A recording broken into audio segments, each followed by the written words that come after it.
Hi hello ನಮಸ್ಕಾರ ಎಲ್ಲರಿಗೂ. ಇವತ್ತು ಪಾಸ್ತಾ ರೆಸಿಪಿಯೊಂದಿಗೆ ಬಂದಿದ್ದೀನಿ. ಹೇಗೆ ಮಾಡೋದು ಅಂತ ನೋಡೋಣ ಬನ್ನಿ. ಒಂದು ಪಾತ್ರೆಯಲ್ಲಿ 4 ಕಪ್ಪಷ್ಟು ನೀರನ್ನ ಕುದಿಯೋದಕ್ಕೆ ಇಟ್ಟಿದ್ದೆ. ನೀರು ಕುದೀತಾ ಇದೆ. ಇವಾಗ ಪಾಸ್ತಾನ ಆ್ಯಡ್ ಮಾಡ್ಕೊಳ್ಳೋಣ. ಅದಕ್ಕೆ 1 ಕಪ್ ಪಾಸ್ತಾಗೆ 4 ಕಪ್ಪಷ್ಟು ನೀರನ್ನ ಕುದಿಸ್ಕೋಬೇಕು. ಅದಕ್ಕೆ ಸ್ವಲ್ಪ ಉಪ್ಪು ಮತ್ತು 1 ಟೀ ಸ್ಪೂನಷ್ಟು ಆಯಿಲ್ ಹಾಕ್ಕೋತಾ ಇದ್ದೀನಿ. ಕುದಿಸ್ಕೊಳ್ಳುವಾಗಲೇ ಉಪ್ಪು ಸೇರಿಸೋದ್ರಿಂದ ಪಾಸ್ತಾ ಟೇಸ್ಟ್ ಆಗುತ್ತೆ, ಸಪ್ಪೆ ಸಪ್ಪೆ ಅನಿಸಲ್ಲ ತಿನ್ನುವಾಗ. ಜೊತೆಗೆ ಆಯಿಲ್ ಹಾಕೋದ್ರಿಂದ ಸ್ಟಿಕ್ಕಿ ಆಗಲ್ಲ ಪಾಸ್ತಾ. ಐ ಫ್ಲೇಮಲ್ಲಿ 8 to 10 ಮಿನಿಟ್ಸ್ ಬೇಕಾಗುತ್ತೆ ಪಾಸ್ತಾ ಬೇಯೋದಕ್ಕೆ. ಒಂದು 80 to 90% ಬೆಂದರೆ ಸಾಕು. ಓವರ್ ಕುಕ್ ಕೂಡ ಮಾಡ್ಕೋಬಾರ್ದು. ಈ ಥರ ಕಟ್ ಮಾಡಿ ನೋಡಿ, ಈಸಿಯಾಗಿ ಕಟ್ ಆದರೆ ಬೆಂದಿದೆ ಅಂತ. ಇವಾಗ ಸ್ಟವ್ ಆಫ್ ಮಾಡಿಕೊಂಡು ನೀರು ಬಸಿದು ಪಾಸ್ತಾ ತಣ್ಣಗಾಕೋದಕ್ಕೆ ಬಿಡೋಣ.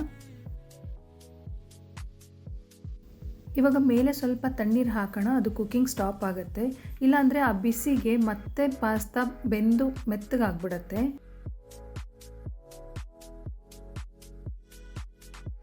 ಒಂದು ಪ್ಯಾನ್ನ ಬಿಸಿಗಿಟ್ಟು 2 ಟೇಬಲ್ ಸ್ಪೂನಷ್ಟು ಎಣ್ಣೆ ಹಾಕ್ಕೊಳ್ಳೋಣ.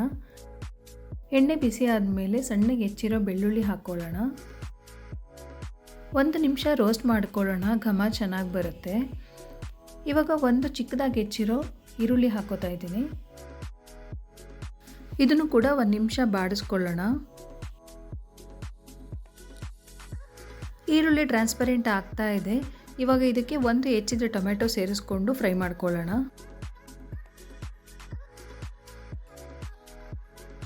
ಟೊಮೆಟೊ ಬೇಗ ಮೆತ್ತಗಾಗಲ್ಲ, ಹಾಗಾಗಿ ಸ್ವಲ್ಪ ಫ್ರೈ ಮಾಡಿಕೊಂಡು ಸ್ವಲ್ಪ ನೀರು ಹಾಕಿ ಮುಚ್ಚಿಟ್ಟು ಬೇಯಿಸ್ಕೊಂಬಿಡೋಣ.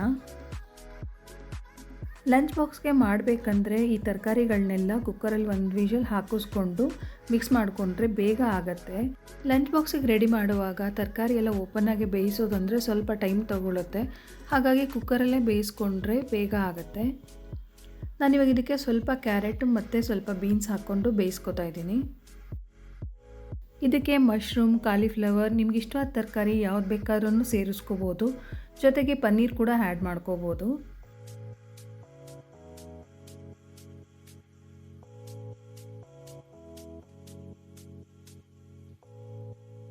ಕ್ಯಾರೆಟ್ ಮತ್ತು ಬೀನ್ಸ್ನ ಅರ್ಧದಷ್ಟು ಬೇಯಿಸ್ಕೊಂಡು ಆಮೇಲೆ ಕ್ಯಾಪ್ಸಿಕಮ್ ಮತ್ತು ಸ್ವೀಟ್ ಕಾರ್ನ್ ಹಾಕ್ಕೋತೀನಿ. ಇದೆರಡು ಬೇಗನೆ ಬೇಯುತ್ತೆ, ಹಾಗಾಗಿ ಸ್ವಲ್ಪ ಲೇಟಾಗಿ ಹಾಕ್ಕೋತಾ ಇದ್ದೀನಿ. ಇದನ್ನು ಒಂದು 2 ನಿಮಿಷ ಫ್ರೈ ಮಾಡಿಕೊಂಡ್ರೆ ಸಾಕು. ಸ್ವಲ್ಪ ಉಪ್ಪು ಹಾಕಿ ಫ್ರೈ ಮಾಡ್ಕೋತಾ ಇದ್ದೀನಿ.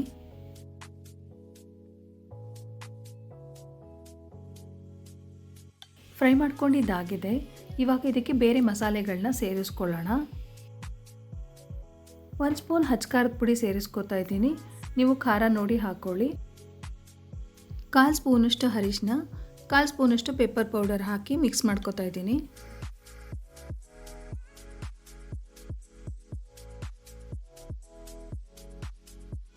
ಚೆನ್ನಾಗಿ ಮಿಕ್ಸ್ ಆಗಿದೆ. ಇವಾಗ ಇದಕ್ಕೆ 2 ಟೇಬಲ್ ಸ್ಪೂನಷ್ಟು ಟೊಮೆಟೊ ಕೆಚಪ್ ಹಾಕ್ಕೋತಾ ಇದ್ದೀನಿ. ಒಳ್ಳೆ ಟೇಸ್ಟ್ ಕೊಡುತ್ತೆ. ಮತ್ತು 1 ಟೇಬಲ್ ಸ್ಪೂನಷ್ಟು ಸಿಜ್ವಾನ್ ಸಾಸ್, 1 ಟೇಬಲ್ ಸ್ಪೂನಷ್ಟು ಮಯೋನೈಸ್ ಹಾಕ್ಕೋತಾ ಇದ್ದೀನಿ. ಮಯೋನೈಸ್ ಬದಲು ಚೀಸ್ ಬೇಕಾದ್ರೂ ಯೂಸ್ ಮಾಡ್ಕೋಬೋದು. ಮಯೋನೈಸ್ ಹಾಕೋದ್ರಿಂದ ಕ್ರೀಮಿ ಟೆಕ್ಸ್ಚರ್ ಬರುತ್ತೆ. ಇದೆಲ್ಲ ಚೆನ್ನಾಗಿ ಮಿಕ್ಸ್ ಮಾಡಿಕೊಂಡು ಬೇಯಿಸಿಟ್ಕೊಂಡಿದ್ದಂಥ ಪಾಸ್ತಾ ಆ್ಯಡ್ ಮಾಡ್ಕೊಳ್ಳೋಣ. ಇದನ್ನು ನಿಧಾನವಾಗಿ ಬ್ರೇಕ್ ಆಗದೆ ಇರೋ ಥರ ಮಿಕ್ಸ್ ಮಾಡ್ಕೋಬೇಕು. ನಾನಿಲ್ಲಿ ಗೋಧಿಯಿಂದ ಮಾಡಿರೋ ಪೆನ್ನೆ ಪಾಸ್ತಾ ಯೂಸ್ ಮಾಡ್ತಾ ಇದ್ದೀನಿ. ಹೆಲ್ತ್ ಕಾನ್ಷಿಯಸ್ ಇರೋರು ಈ ಥರ ಗೋಧಿಯಿಂದ ಮಾಡಿರೋದು ಯೂಸ್ ಮಾಡ್ಕೋಬೋದು. ಮೈದಾದು ಹೆಲ್ದಿಯಾಗಿರಲ್ಲ ಅನ್ನೋದಾದರೆ. ನೋಡಿ, ಚೆನ್ನಾಗಿ ಮಿಕ್ಸ್ ಆಗಿದೆ, ಒಳ್ಳೆ ಕಲರ್ ಕೂಡ ಬಂದಿದೆ. ಇವಾಗ ಇದಕ್ಕೆ 1 ಟೀ ಸ್ಪೂನಷ್ಟು ಆರಿಗ್ಯಾನೋ ಮತ್ತು ಅರ್ಧ ಸ್ಪೂನಷ್ಟು ಚಿಲ್ಲಿ ಫ್ಲೇಕ್ಸ್, ಸ್ವಲ್ಪ ಕೊತ್ತಂಬರಿ ಸೊಪ್ಪು ಹಾಕಿ ಮಿಕ್ಸ್ ಮಾಡ್ಕೋತಾ ಇದ್ದೀನಿ. ಆರಿಗ್ಯಾನೋ ಬದಲು ಮಿಕ್ಸ್ಡ್ ಹರ್ಬ್ಸ್ ಕೂಡ ಯೂಸ್ ಮಾಡ್ಕೋಬೋದು. ಚೆನ್ನಾಗಿ ಮಿಕ್ಸ್ ಮಾಡಿಕೊಂಡ್ರೆ ಪಾಸ್ತಾ ರೆಡಿ. ವೆಜಿಟೇಬಲ್ಸ್ ಯೂಸ್ ಮಾಡಿ ಮಾಡೋದ್ರಿಂದ ಹೆಲ್ದಿಯಾಗೂ ಇರುತ್ತೆ. ಕಾರ್ನ್ ಮತ್ತು ಪನ್ನೀರ್ ಈ ಥರ ಯೂಸ್ ಮಾಡೋದ್ರಿಂದ ಮಕ್ಕಳು ಇಷ್ಟಪಟ್ಕೊಂಡು ತಿಂತಾರೆ. ನೀವು ಒಂದ್ಸರಿ ಟ್ರೈ ಮಾಡಿ ಹೇಗೆ ಬಂತು ಅಂತ ಹೇಳಿ. ನನ್ನ ಚಾನಲ್ ಹೊಸದಾಗಿ ನೋಡ್ತಾ ಇದ್ದರೆ ಪ್ಲೀಸ್ ಸಬ್ಸ್ಕ್ರೈಬ್ ಮಾಡ್ಕೊಂಡು ನೋಡಿ ಅಂತ ಹೇಳ್ತಾ ಮತ್ತೊಂದು ರೆಸಿಪಿಯೊಂದಿಗೆ ಸಿಗ್ತೀನಿ. Thank you for watching.